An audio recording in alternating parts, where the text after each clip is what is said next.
Hello बच्चों, इस topic में हम लोग सीखेंगे कि रूट टू को इरैशनल कैसे प्रूव करना है। सिर्फ ऐसे ही क्वेश्चन नहीं होते और कैसे क्वेश्चन एग्जाम में आते हैं।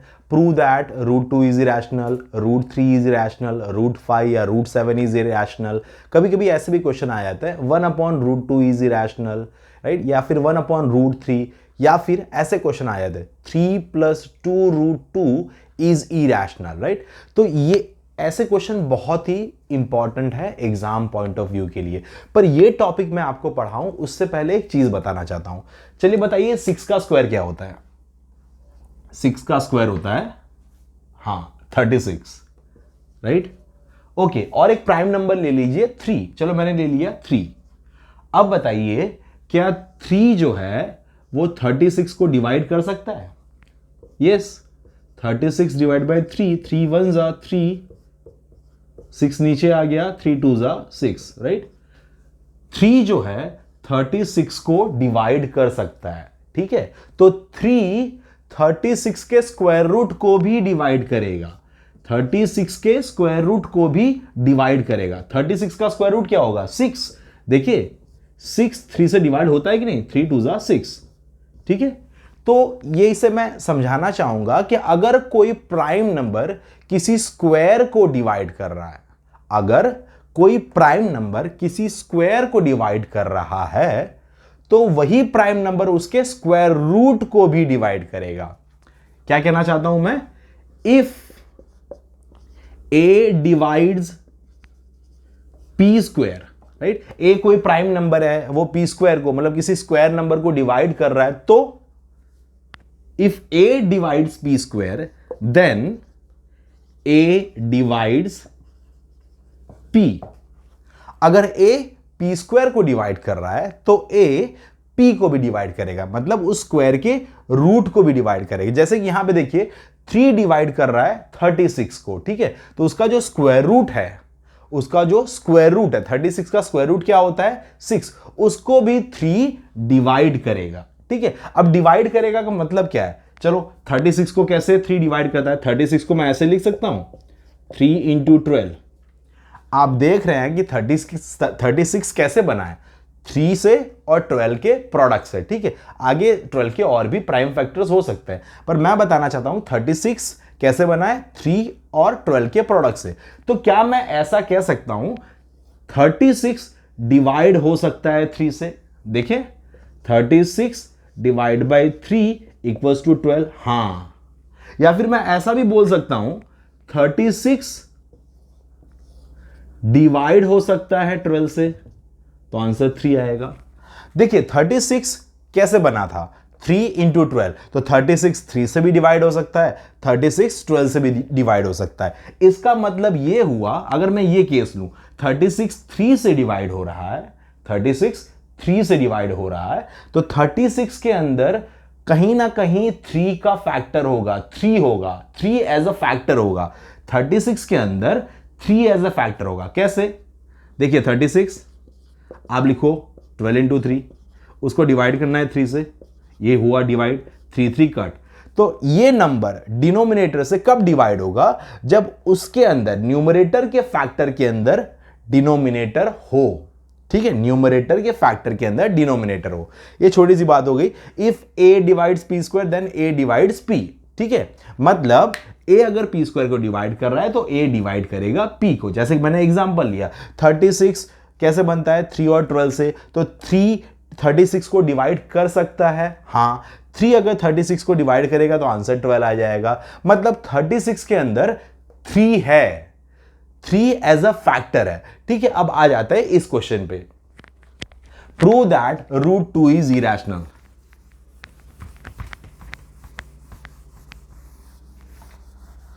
अगर मैं आपसे पूछूं क्या बैल दूध देता है, तो आप लोग क्या कहोगे? आप लोग क्या कहोगे? अगर मैं पूछ रहा हूं कि बैल दूध देता है तो आप लोग कहोगे नहीं देता। मैं कह रहा हूं बेटा साबित करो। तो हमने क्या मान लिया कि भाई मान लो कि बैल दूध देता है, ठीक है। उसे दूहने मत जाना, लात मारेगा, कहीं जाके गिरोगे, ठीक है। हमने मान लिया कि भाई दूध देता है, हमने कोशिश भी की उसे दूहने के लिए, तो दूध नहीं निकला। इसका मतलब हम लोग कह सकते हैं ना कि बैल दूध नहीं देगा, ठीक है। उसी तरीके से मेथड को हम लोग कहते हैं कॉन्ट्राडिक्शन मेथड। कौन सी मेथड? भाई अगर मुझे बताना कि मैं लड़का हूँ, सॉरी लड़का नहीं, अब तो 32-33 साल का हो गया हूँ, आदमी हूँ, मुझे ये बताना कि मैं आदमी हूँ, तो अगर मैं ऐसा मानूं क्या मैं औरत हूं, इसे गलत साबित कर दूं, क्या मैं औरत हूं उसे गलत साबित कर दूं, तो इसका मतलब पक्का मैं आदमी हूं, राइट। औरतों को दाढ़ी वाड़ी थोड़ी होती है, ठीक है। तो यहां पे हम लोग कॉन्ट्राडिक्टरी मेथड यूज करेंगे। मुझे बताना है कि √2 इरेशनल है। सर क्यों बताना है? जब पता है कि √2 इरेशनल नंबर है तो क्यों बताना है? ठीक है बेटा, मैथमेटिक्स में ऐसी बहुत सारी चीजें हमें प्रूव करनी पड़ती है। जब आप कॉलेज लेवल पे आओगे तब आपको बताना पड़ेगा 1 + 1 2 क्यों होता है, ठीक है। तो मैथमेटिकल लैंग्वेज में हम लोग कैसे बताएंगे √2 इज इरेशनल। आपने तो कैलकुलेटर में डाला √2, नॉन टर्मिनेटिंग नॉन रिकरिंग, हो गया सर इरेशनल नंबर, क्यों आप बता रहे हो? पर मैथमेटिक्स में बेटा पेपर में आपको यही क्वेश्चन, ऐसे क्वेश्चन पूछेंगे, prove that √2 is irrational, √3 is irrational, √5 is irrational, √7 is irrational, ठीक है। ऐसे भी क्वेश्चन आ जाएंगे 3 + 2 √2 इज इरेशनल, ऐसे ऐसे क्वेश्चन आ सकते हैं। ओके बच्चों, चलो स्टार्ट करते हैं। हम लोग इसे ऐसे स्टार्ट, मैंने कहा कि कॉन्ट्राडिक्टरी मेथड, राइट। चलो इसका कुछ प्रूफ स्टार्ट करता हूं मैं इस तरह। मैं मान लेता हूं भाई कि √2 इरेशनल नहीं है, मैं मान लेता हूं कि √2 रैशनल है। अज्यूम दैट, मान लो, अज्यूम दैट √2 इज रैशनल। अभी अभी हमने पिछले टॉपिक में पढ़ा था, रैशनल नंबर लिख देता हूं यहां पे, ठीक है। मान लिया हमने कि √2 रैशनल, अगर कोई रैशनल नंबर है तो P/Q के फॉर्म में लिख सकते हो, न्यूमरेटर अपॉन डिनोमिनेटर के फॉर्म में लिख सकते हो, ठीक है। हमने मान लिया √2 रैशनल है, ठीक है सर रैशनल है, तो लिखो P/Q के फॉर्म में। देयरफॉर अगर √2 रैशनल है तो √2 को हम लोग कैसे लिख सकते हैं? P/Q के फॉर्म में लिख सकते हैं। और कंडीशन क्या देंगे बेटा? रैशनल नंबर में कंडीशन क्या थी कि न्यूमरेटर और डिनोमिनेटर में कोई भी कॉमन फैक्टर नहीं होने चाहिए, उसका HCF 1 होना चाहिए। इसलिए मैं ऐसा बता रहा हूं कि कोई भी कॉमन फैक्टर नहीं होने चाहिए, वही 1 तो सबका फैक्टर है, ठीक है। Where Q is not equal to 0 and P and Q are coprime. क्या? P and Q are coprime. अब कोप्राइम का मतलब क्या था बच्चों? नो कॉमन फैक्टर, उनमें कोई भी फैक्टर्स कॉमन नहीं होंगे, भाई सब उनके फैक्टर ही नहीं निकलेंगे, नो कॉमन फैक्टर्स, ठीक है। ओके, इसे मान लिया हमने। अब क्या करना है बच्चों? इसको आप लोग यहां ले जाइए, P equals to √2 into Q equals to P, ये हो गया। इसको स्क्वायर करिए, स्क्वायर करिए इसको, चलिए स्क्वायरिंग, स्क्वायरिंग क्या हो जाएगा? चलो अगर इधर भी मैंने स्क्वायर लगाया, इधर भी स्क्वायर लगाया, बेटा √2 का स्क्वायर क्या होता है? Square root cut 2। √3 का स्क्वायर क्या होगा? Square root cut 3। √5 का स्क्वायर, स्क्वायर रूट कट 5। √7 का स्क्वायर, स्क्वायर रूट कट 7, ठीक है। इस तरह हम लोग लिख सकते हैं, √2 का स्क्वायर 2, √3 का स्क्वायर 3, √5 का स्क्वायर 5, √7 का स्क्वायर 7।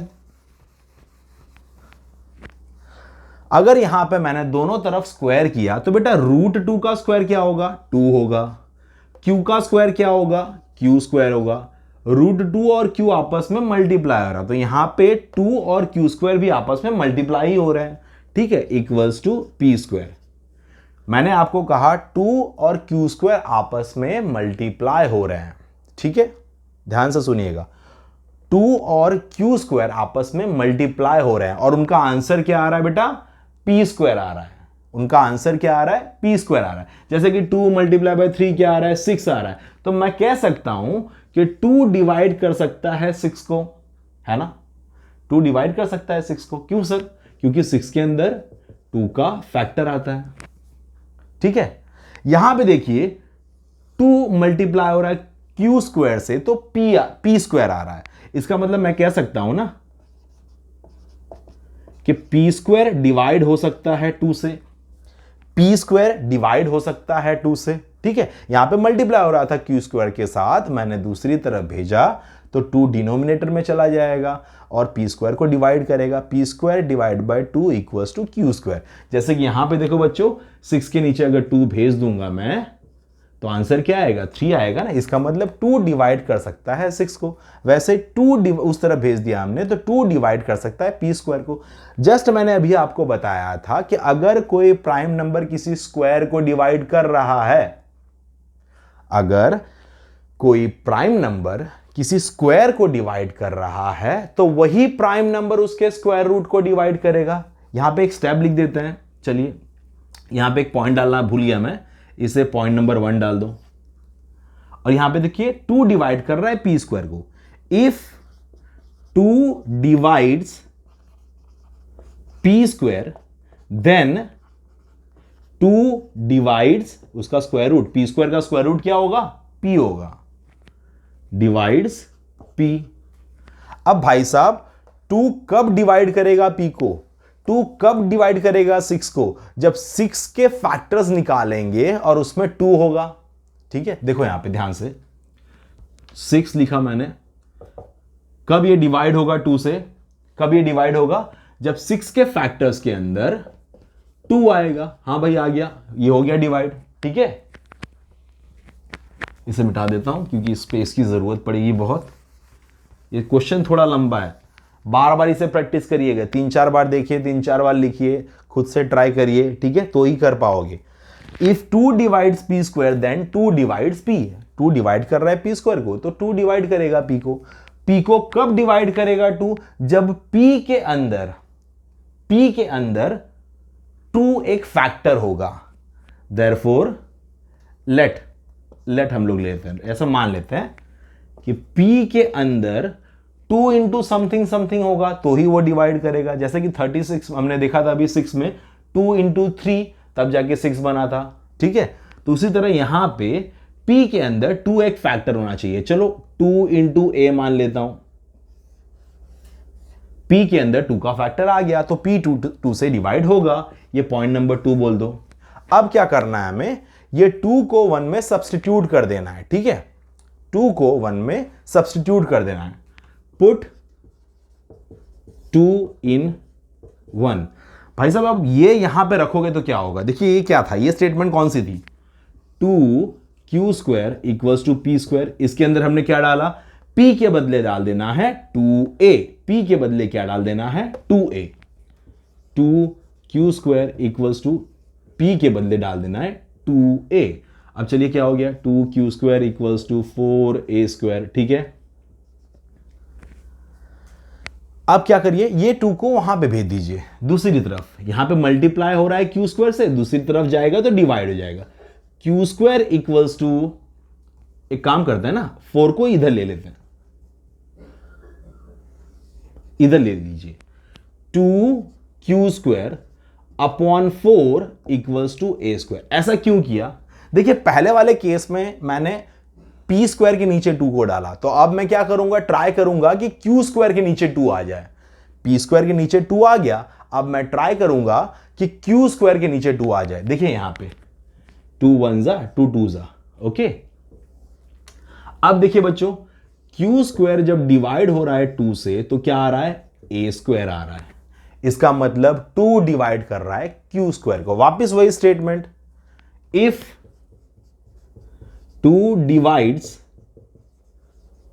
q स्क्वायर देन, तो क्या होगा, अगर 2 डिवाइड कर रहा है q स्क्वायर को तो क्या होगा, देन 2 डिवाइड्स q। ठीक है, 2 अगर q स्क्वायर को डिवाइड कर रहा है, 2 अगर q स्क्वायर को डिवाइड कर रहा है तो 2 q को भी डिवाइड करेगा। अब q कब डिवाइड होगा 2 से, जब q के अंदर 2 का फैक्टर होगा। Q के अंदर क्या होगा, 2 का फैक्टर होगा। जैसे हमने यहां पे माना था ना, P कब डिवाइड होगा 2 से, जब P के अंदर 2 का फैक्टर होगा। तो यहां पे Q कब डिवाइड होगा 2 से, जब Q के अंदर 2 का फैक्टर होगा। मान लेते हैं, let Q equals to 2, A मत लेना, ये तो यहां पे ले चुके हैं राइट, B ले लेते हैं, Q equals to 2B। Okay, point number 3, point number 3। Okay बच्चों, हमने पॉइंट नंबर 2 से देखा कि P के अंदर भी 2 एक फैक्टर आ रहा है, Q के अंदर भी 2 एक फैक्टर आ रहा है। अब स्पेस हमें थोड़ी कम पड़ रही है यहाँ पे, इसको मिटा देता हूं मैं क्वेश्चन को, ठीक है, स्क्रीनशॉट ले लेना पहले ही।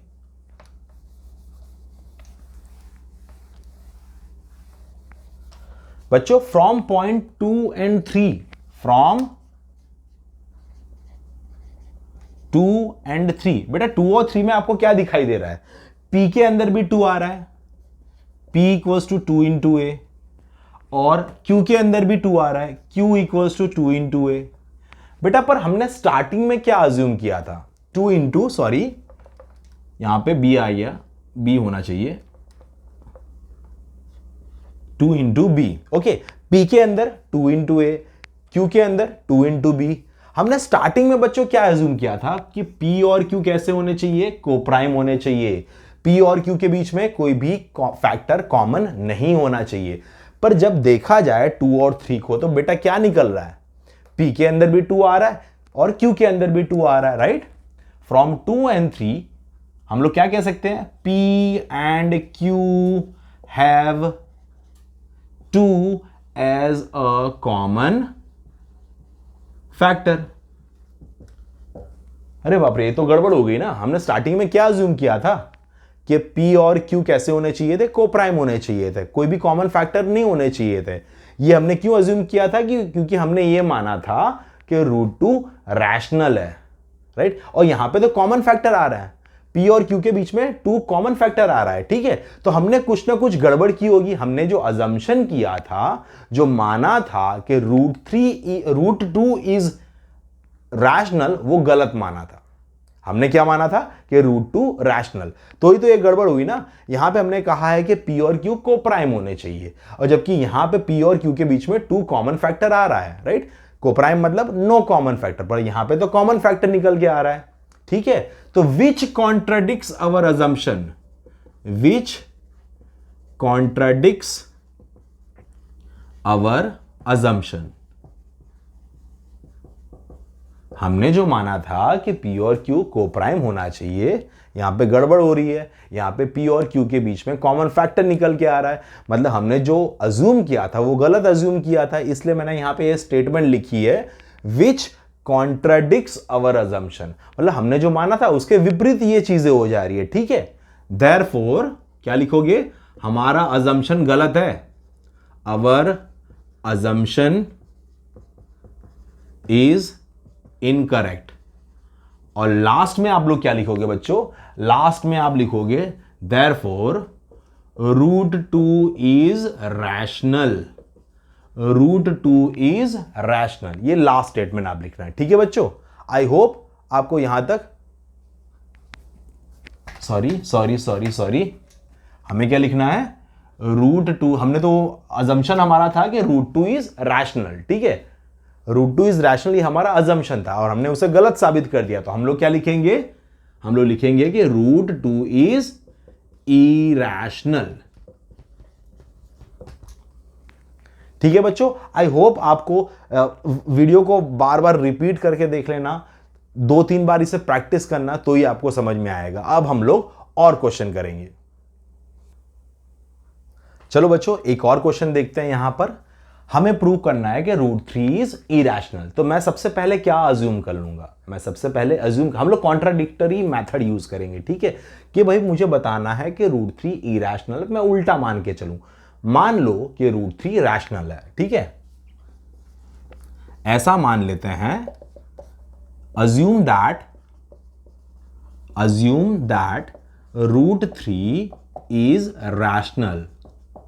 बच्चों आप लोग को रैशनल नंबर की प्रॉपर्टी पता है ना? इज इरैशनल नंबर, क्वेश्चन लिखना भूल गया था, नंबर, ठीक है? आप लोगों को रैशनल नंबर की प्रॉपर्टी पता है कि कोई भी रैशनल नंबर हम लोग कैसे लिख सकते हैं? P/Q के फॉर्म में, न्यूमरेटर अपॉन डिनोमिनेटर।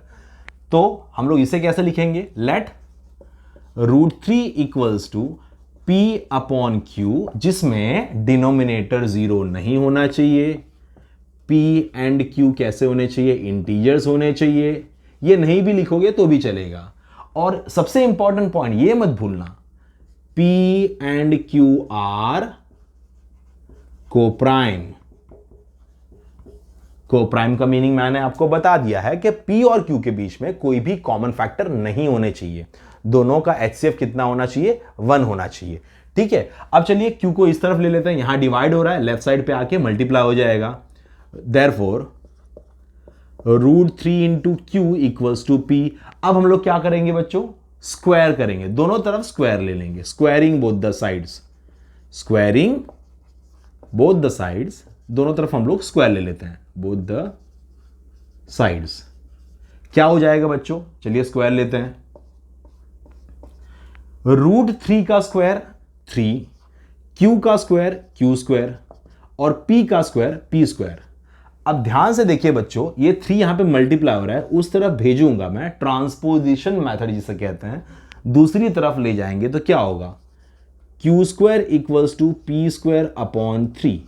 इसका मतलब ये हुआ बच्चों कि जब 3 डिवाइड करेगा P स्क्वायर को तो आंसर क्या आ रहा है, Q स्क्वायर आ रहा है। 3 डिवाइड कर रहा है P स्क्वायर को, याद रखिएगा 3 किसको डिवाइड कर रहा है, P स्क्वायर को। तो हम लोग क्या कह सकते हैं, if 3 divides P square then क्या बच्चों, 3 डिवाइड्स P, 3 डिवाइड्स P। जैसे कि मैंने बताया था कि भाई 36 अगर डिवाइड हो रहा है 3 से, 36 किसका स्क्वायर है, 6 का स्क्वायर है ना, 6 का स्क्वायर है, एक परफेक्ट स्क्वायर है। 36 डिवाइड हो रहा है 3 से, तो 36 का स्क्वायर रूट 6 होता है, वो भी किससे डिवाइड होगा, 3 से डिवाइड होगा, वो भी किससे डिवाइड होगा, 3 से डिवाइड होगा। आगे बढ़ते हैं बच्चों। Okay, 3 divides P। अब 3 कब P को डिवाइड करेगा, जब P के अंदर 3 का कोई ना कोई फैक्टर होगा, that is P equals to 3a मान लेते हैं, राइट, ऐसा मान लेते हैं, इसे पॉइंट नंबर 2 बोल दीजिए। पॉइंट नंबर 1 कहां, किसी को भी ले लीजिए यहां पे पॉइंट नंबर 1। ओके, यहां पे इसे पॉइंट नंबर 1 ले लेता हूं। अब क्या करना है बच्चों, हमें 2 को 1 के अंदर पुट करना है। Okay, let us substitute the value of P equals to 3a in 1। P को हमें 3a यहां पे डाल देना है पॉइंट नंबर 1 में। ओके, चलिए कहां पे लिखूं, यहां पे लिखता हूं, पुट 2 इन 1। अब देखिए 1 क्या था यहां पे, Q square equals to P square upon 3। अब मुझे P के बदले क्या डालना है, 3a डालना है। P के बदले क्या डालना है, मुझे 3a डालना है, यहां पे डाल दीजिए। Q square equals to 3a का होल स्क्वायर, 3a का होल स्क्वायर अपॉन 3। ये क्या हो जाएगा, Q स्क्वायर इक्वल्स टू 3 का स्क्वायर 9, a का स्क्वायर a स्क्वायर अपॉन 3। ये कट सकता है, 3 1 जा 3 3 जा, बहुत छोटा छोटा हो गया बच्चों, थोड़ा सेपरेट लिख रहा हूं मैं। Q square equals to 3a square. बच्चों यहां पे हमने 3 को P स्क्वायर के नीचे ले गए थे, ठीक है, 3 को P स्क्वायर के नीचे ले गए थे। अब यहां पे क्या करेंगे, हम लोग Q स्क्वायर के नीचे ले आएंगे डिनोमिनेटर में, ठीक है। यहां पे ले आइए, यहां पे 3a स्क्वायर से मल्टीप्लाई हो रहा है, लेफ्ट साइड पे आके Q स्क्वायर को डिवाइड कर देगा। Q square divide by 3, sorry ये आपको साफ साफ नहीं दिखाई देगा, Q square divide by 3 equals to a square. इसका मतलब क्या बच्चों, कि जब 3 डिवाइड कर रहा है Q स्क्वायर को तो आंसर a स्क्वायर आ रहा है। इसका मतलब 3 डिवाइड कर रहा है Q स्क्वायर को, ठीक है, यही वाला केस हो जाएगा। If 3 divides P square then 3 divides P। तो यहां पे भी लिखिए, if 3 divides Q square then 3 divides Q। अब 3 कब Q को डिवाइड करेगा, जब Q के अंदर भी 3 का कोई ना कोई फैक्टर आएगा। जैसे कि मैंने यहां पे लिया था P इक्वल्स टू 3a, यहां पे ले लूंगा Q इक्वल्स टू 3b। ये पॉइंट नंबर 3 बोल दीजिए, point number 1, point number 2, point number 3। बच्चों पॉइंट 2 और 3 से देखिए तो क्या हो रहा है, फ्रॉम 2 एंड 3, फ्रॉम 2 एंड 3। देखिए P के अंदर भी 3 आ रहा है, Q के अंदर भी 3 आ रहा है, बट यहां पे हमने कहा था P और Q कैसे होने चाहिए, कोप्राइम होने चाहिए। कोप्राइम मतलब no common factor except 1, HCF सिर्फ उनका 1 होना चाहिए। पर यहां पे तो देखिए 3 आ रहा है, यहां पे भी 3 आ रहा है, मतलब P के अंदर भी 3 एक कॉमन फैक्टर 3 फैक्टर है और Q के अंदर भी 3 फैक्टर है, दोनों का कॉमन फैक्टर हो गया 3, राइट। फ्रॉम 2 एंड 3 हम लोग कह सकते हैं 3 इज, ये मत लिखिए स्टेटमेंट, इससे अच्छा आप लोग लिख दीजिए from 2 and 3 we can say that 3 is a common factor of P and Q। 3 यहां पे कॉमन फैक्टर हो गया P और Q का, जबकि यहां पे हमने क्या कहा था, P और Q को प्राइम होने चाहिए, राइट। तो ये तो गलत हो गया ना, ये तो अपोजिट हो गया, जो हमने सोचा था, जो हमने अज्यूम किया था उसके विपरीत हो गया, ठीक है। विच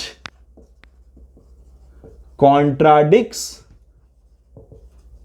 अवर अजम्पशन, जो हमने अजम्पशन माना था कि भाई √3 इज इरेशनल, √3 इज रैशनल, ये उसके विपरीत हो गया, right. 3 is a common factor of P and Q which contradicts our assumption, right. हमने जो सोचा था कि भाई √3 क्या है, एक रैशनल नंबर है, राइट, तो उसके विपरीत हो गया। तो हम लोग लास्ट स्टेप क्या लिखेंगे, हम लोग लास्ट स्टेप लिखेंगे देयरफॉर √3 इज इरेशनल। ठीक है बच्चों, सारे क्वेश्चन √3, √5, √7, √11 चाहे जैसा भी आए तो इसी फॉर्म में आप लोग एक्सप्लेन करना है, ठीक है बच्चों। आई होप यहां तक आपको क्लियरली समझ में आ गया होगा। थोड़ा मिक्स वाले क्वेश्चन, थोड़े हाई लेवल के क्वेश्चन अब प्रैक्टिस करते हैं। ओके बच्चों, नेक्स्ट टॉपिक में हम लोग यही डिस्कस करेंगे, अलग टाइप के क्वेश्चन थोड़े इसी से related. Thank you children.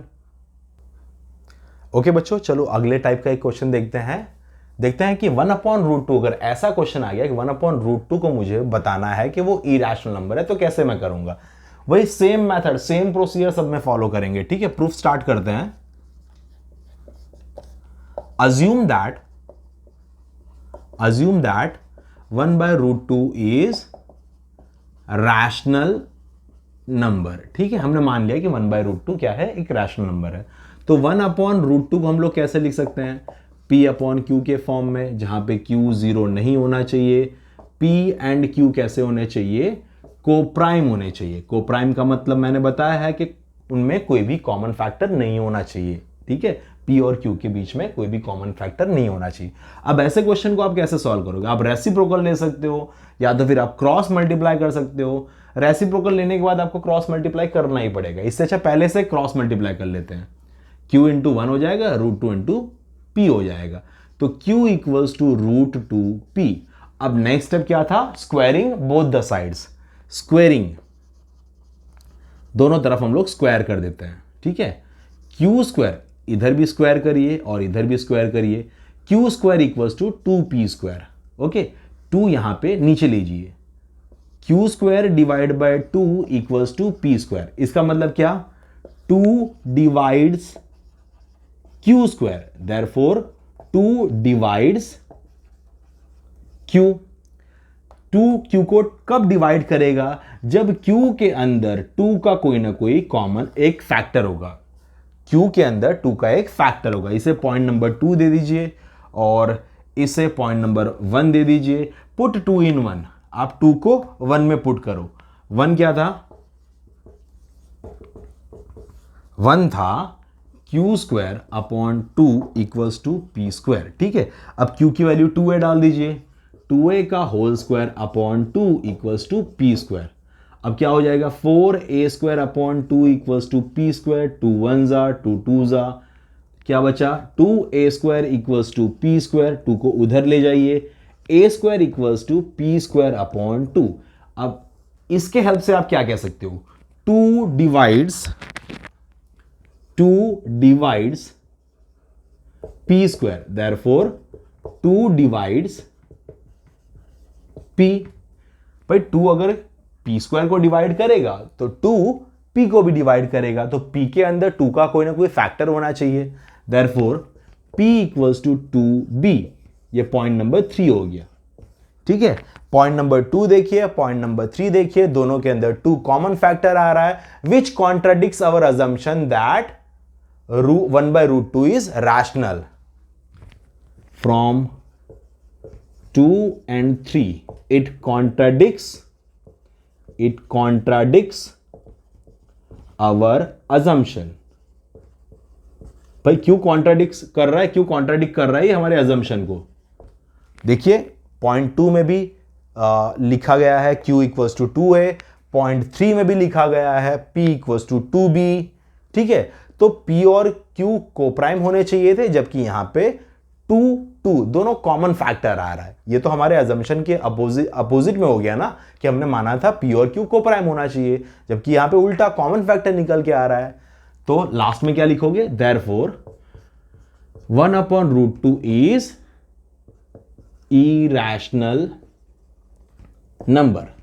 Okay बच्चों, आई होप यहां तक समझ में आ गया होगा आपको अच्छे से क्लियरली। देखिए बच्चों, जब भी कोई रैशनल नंबर के साथ कोई भी इरैशनल नंबर जुड़ेगा ना, तो आंसर इरैशनल ही होगा। जैसे कि मैं आपको बता रहा हूं यहां पे,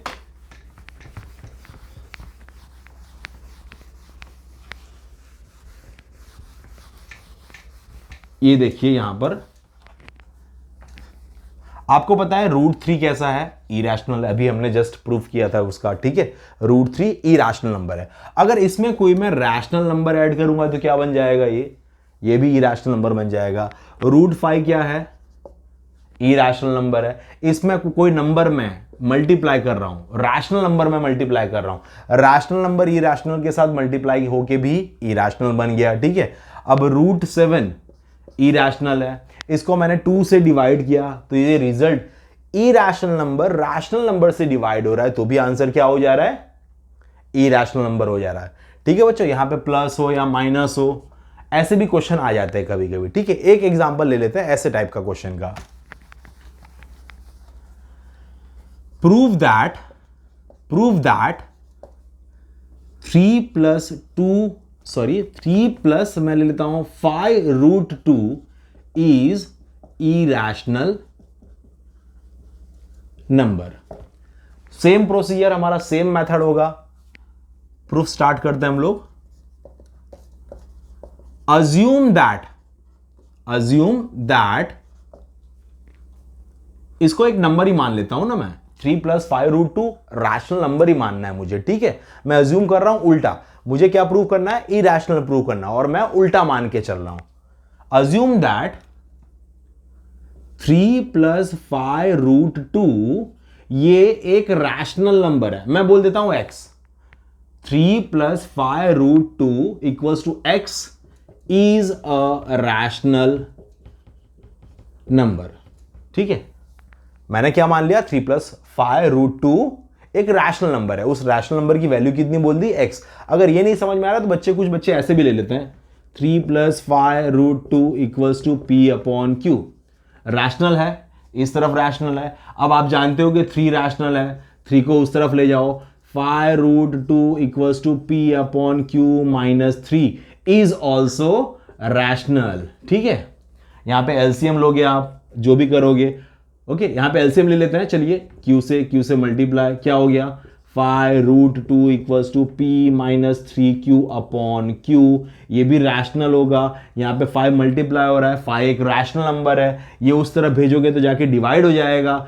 √2 इक्वल्स टू p - 3q/5q, ये भी रैशनल हो जाएगा अकॉर्डिंग टू अवर अजम्पशन। हमने क्या माना, 3 + 5√2 equals to p/q rational number. ठीक है, अब देखिए बच्चों, राइट साइड पे रैशनल और लेफ्ट साइड पे इरैशनल, क्या कभी इरैशनल नंबर रैशनल नंबर के बराबर होगा, नहीं। राइट, ये √2 क्या है, इरैशनल, जबकि इस तरफ क्या आ रहा है, रैशनल आ रहा है। मतलब हमने कहीं ना कहीं कोई मिस्टेक की होगी, कोई गड़बड़ की होगी। हमने क्या गड़बड़ की थी, 3 + 5√2 को हमने रैशनल मान के गड़बड़ कर दी थी। ठीक है, तो हम लोग क्या कहेंगे, therefore our assumption is incorrect. Therefore 3 + 5√2 is rational number. ठीक है, x लेके कैसे करेंगे और ऐसे यहां पर कैसे करेंगे, यहां पे आपको एलसीएम लेना पड़ेगा। ठीक है, यहां पे आपको एलसीएम नहीं लेना पड़ेगा। Assume that 3 + 5√2 equals to x is a rational number. 3 rational number है, उसे दूसरी तरफ ले लो, 5√2 equals to x - 3 is also rational. भाई ऊपर वाला रैशनल माना तो नीचे वाला भी रैशनल में से रैशनल माइनस होगा तो आंसर क्या आएगा, रैशनल ही आएगा, इज अ रैशनल नंबर। ठीक है, यहां पे 5 मल्टीप्लाई हो रहा है √2 से, और उस तरफ जाके दूसरी तरफ जाके ट्रांसपोजिशन मेथड के अकॉर्डिंग क्या हो जाएगा, डिवाइड हो जाएगा। √2 इक्वल्स टू x - 3/5। भाई ये रैशनल तो ये भी रैशनल तो ये भी rational, is also rational number, ठीक है। बट लेफ्ट साइड में क्या है, बट √2 इज इरैशनल। भाई इस तरफ इरैशनल नंबर है और इस तरफ वाला रैशनल आ रहा है, कभी ऐसा पॉसिबल हो सकता है कि irrational number equals to rational number? No, ऐसा पॉसिबल ही नहीं है, ठीक है भाई। इरैशनल नंबर रैशनल नंबर के कभी बराबर आएगा ही नहीं, ठीक है। ओके, √2 इज इरैशनल, देयरफॉर ये क्यों आया, इस तरफ इरैशनल उस तरफ रैशनल, बीच में इक्वल, ये गड़बड़ क्यों हुई? क्योंकि हमने कहीं ना कहीं मिस्टेक की थी। देयरफॉर सॉरी, बीच में एक स्टेटमेंट लिख दीजिए। कौन सी स्टेटमेंट लिखनी है? विच नहीं, यहां के बाद, इसके बाद क्या करोगे आप लोग? √2 इज इरैशनल। अगर ज्यादा मार्क्स में एक क्वेश्चन आ गया तो आपको √2 को क्या लेना पड़ेगा? √2 equals to P/Q, where P and Q are integers, Q is not equal to 0। वो जो लंबा प्रोसेस है ना, √2 इज इक्वल्स टू P/Q लेके जो आगे सॉल्व करते हैं, लास्ट में बताते हैं √2 इज इरैशनल है, ठीक है, वो आपको करना। अगर कम मार्क्स में आ गया तो आप सिंपल लिख दीजिए यहां पे, but √2 is irrational, therefore our assumption is incorrect। हमने जो माना था वो इनकरेक्ट हो गया, therefore लिख दीजिए यहां पे 3 प्लस 5√2 is irrational number। तो बच्चों ये थी वैरायटी ऑफ क्वेश्चंस जो एग्जाम में आ सकती है। इन क्वेश्चंस को आप बार बार प्रैक्टिस करिए, एक बार करने से, 2 बार करने से, 3 बार करने से नहीं आएगा। आप में से बहुत सारे इंटेलिजेंट बच्चे होंगे जो इसे आसानी से समझ जाएंगे, एक ही बार में समझ जाएंगे। देखो बच्चा, जब समझ में नहीं आए ना, जब समझ में ना आए तो दुनिया में ऐसी कोई भी चीज़ नहीं है जो आप लोग नहीं कर सकते हो। आपको लगेगा समझ में नहीं आ रहा है, क्या करें? बार बार देखो, बेसिक कॉन्सेप्ट में जाओ, बेसिक कॉन्सेप्ट समझो, फिर वापिस इस क्वेश्चन पे आओ और ये क्वेश्चंस ट्राई करो बच्चा। 3 से 4 बार 5 बार ट्राई करना बच्चा। Wish you all the best children, good luck.